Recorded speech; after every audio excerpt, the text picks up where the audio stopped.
Hi everyone, welcome back to my channel, Adventurous Hiiii.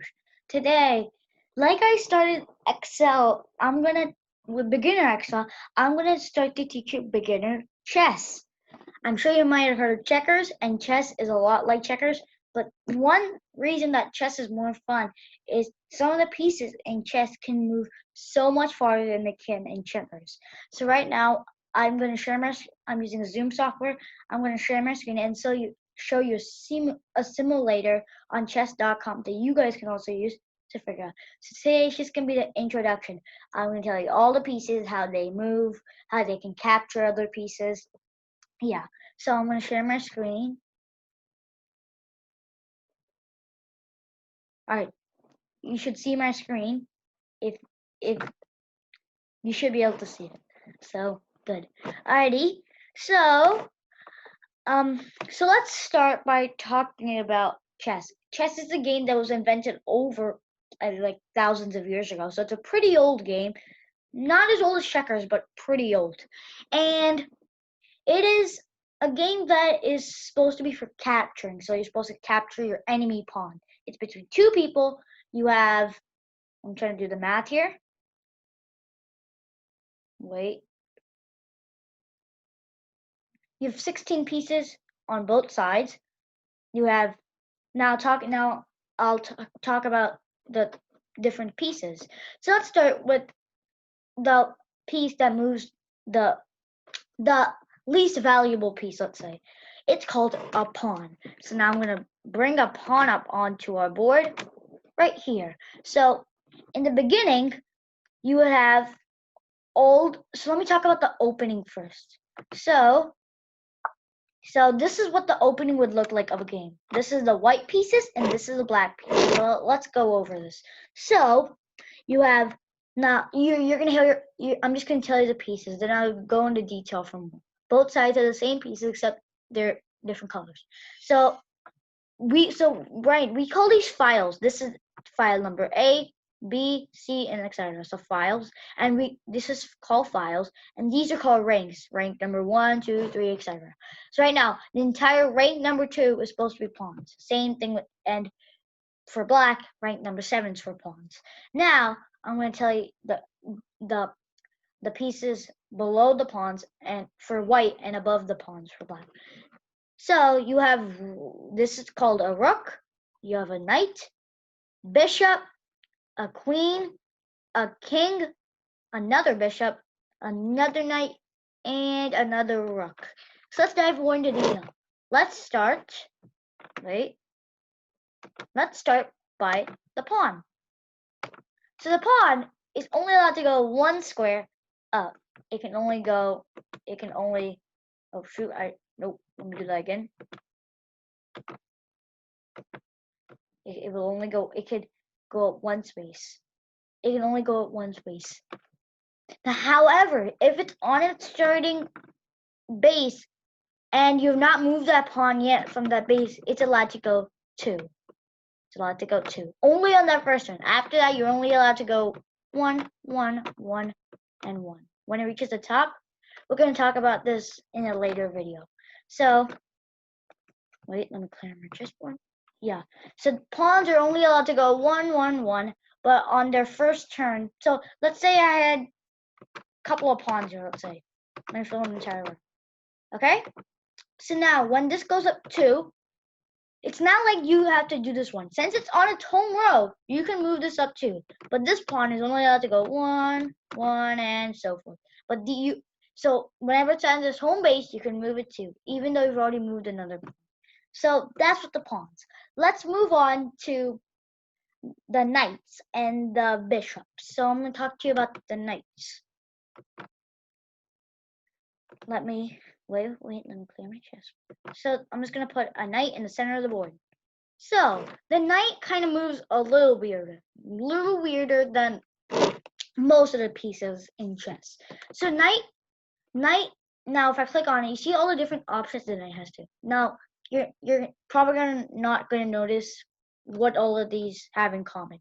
So a knight always goes 2 straight and then turn. So it could go 1, 2, turn either way. 1, 1, 2, turn either way.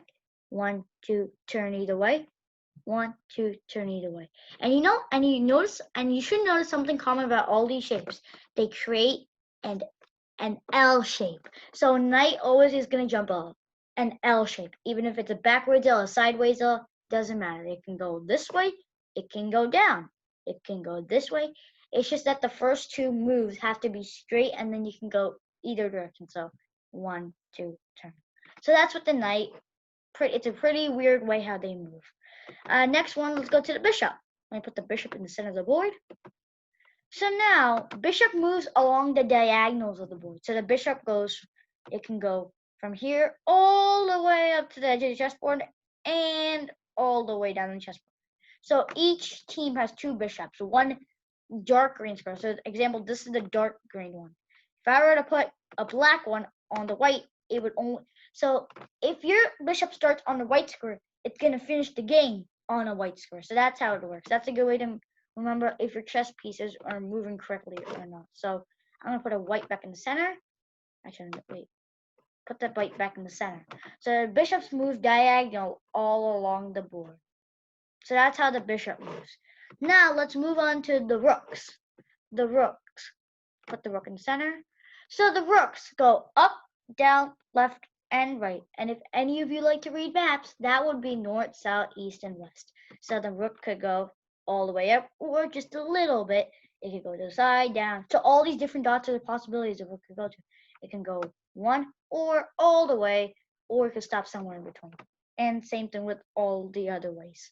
Let's go with the queen. This is the most valuable. This is not the most valuable piece, but this is one of those pieces where she can move tons of spaces. When I click on the queen, you have so many spots. It's basically combining the power of the rook and the power of the bishop together. So the rook goes up, down, left, right. The bishop goes diagonal. That's what the queen is. She can go up, down, left, right, and either diagonals. She's one of the most. She can move quickly around the board. She can go from here all the way to the down of the board. So she has lots of possibilities. So yeah, that's a piece you want. You don't want to lose that because it's a really valuable piece. Last piece we have is the most valuable list. If this guy doesn't survive, you lose the game. It's called the king. Let me bring the king in the center. The king, although is the most valuable, when I click on it, you're going to see what's going to happen. It's only allowed to move one space. It can move like a queen. It can move in any direction. It can go diagonal, up, left, right, but it's only allowed to move one square. One square only. Sad, I know, but that's how chess was invented. So, yeah, and it's the most valuable piece. If this guy is not able to survive anymore with all your enemy pieces attacking this, you basically lose the game. And we're going to talk about a fancy word. This is called a checkmate. I'll talk about this in the next series of this video. So yeah, so that's all the pieces that you can use. Now, right, this is the beginning of the game. You have a row of pawns and this. And one more thing, I forgot to tell us with the knight. The knight is allowed to jump over pieces. So let me go back to let me clear the board, and I'm going to put a knight in the center. And let's just say I put some bishops. Now, actually, let's move that bishop over here. And so, actually, let me clear the board. Put a knight here and a bishop here. So now, although a knight, the knight is the only piece in chess that can jump over things. So if the knight wanted to go 1, 2, turn, it could. It works. So knight's the only piece in chess that's allowed to jump over things. Not the pawn, not the bishop, not the rook, not the queen, and certainly not the king.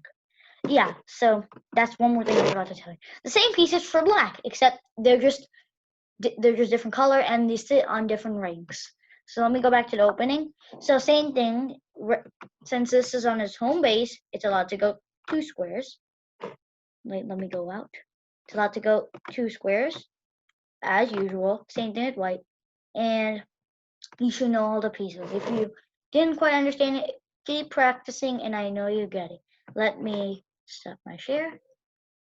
Thanks for watching this video. Make sure to give this video a thumbs up and subscribe to my channel if you haven't yet. And I'll see you later. And make sure you stay tuned for more chess videos coming out, because I'm gonna do an entire series of this. Bye bye.